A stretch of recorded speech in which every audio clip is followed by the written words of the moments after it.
2050 সাল যখন বিশ্বের বহু উন্নত দেশ থমকে যাবে, তখন এক তরুণ জাতি কি বিশ্ব শাসন করবে?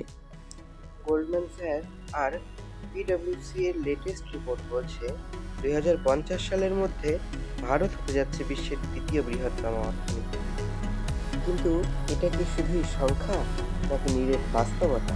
আজ আমরা দেখব 2050 সালের ভারতের সেই ভবিষ্যৎ যা আন্তর্জাতিক সংস্থাগুলো আগেই অনুমান করেছে। বর্তমানে ভারত পঞ্চম, কিন্তু 2050-এ ভারত জার্মানি আর জাপানকে পেছনে ফেলে $44 ট্রিলিয়ন অর্থনীতি হওয়ার পথে। কেন? কারণ আমাদের তরুণ শক্তি। যখন চীন বা ইউরোপ বুড়ো হয়ে যাবে, তখন ভারতের থাকবে বিশ্বের বৃহত্তম তরুণ কর্মী বাহিনী। নীতি আয়োগের রিপোর্ট বলছে ইউপিআই এর মতো প্রযুক্তিতে ভারত বিশ্বকে পথ দেখাবে। মহাকাশে ইসরো স্পেস স্টেশন থেকে শুরু করে সেমিকন্ডাক্টর চিপ, ভারত তখন আর কেবল ক্রেতা নয়, বিশ্বের শ্রেষ্ঠ উদ্ভাবক হবে। কিন্তু সাবধান, এই পথ মসৃণ নয়।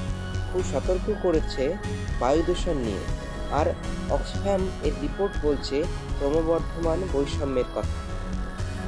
জলবায়ু পরিবর্তন আর আঞ্চলিক অস্থিরতা ভারতের এই স্বপ্নের পথে বড় বাধা হতে পারে। 2050-এর পরাশক্তি হতে গেলে ভারতকে শুধু টাকা নয়, এই সমস্যাগুলোরও সমাধান করতে হবে।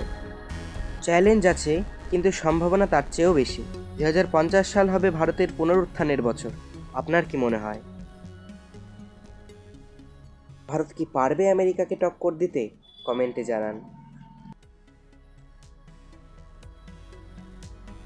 আর এমন তথ্য নির্ভর ভিডিও পেতে ইন্ডোগ্রাফ চ্যানেলটি সাবস্ক্রাইব করুন।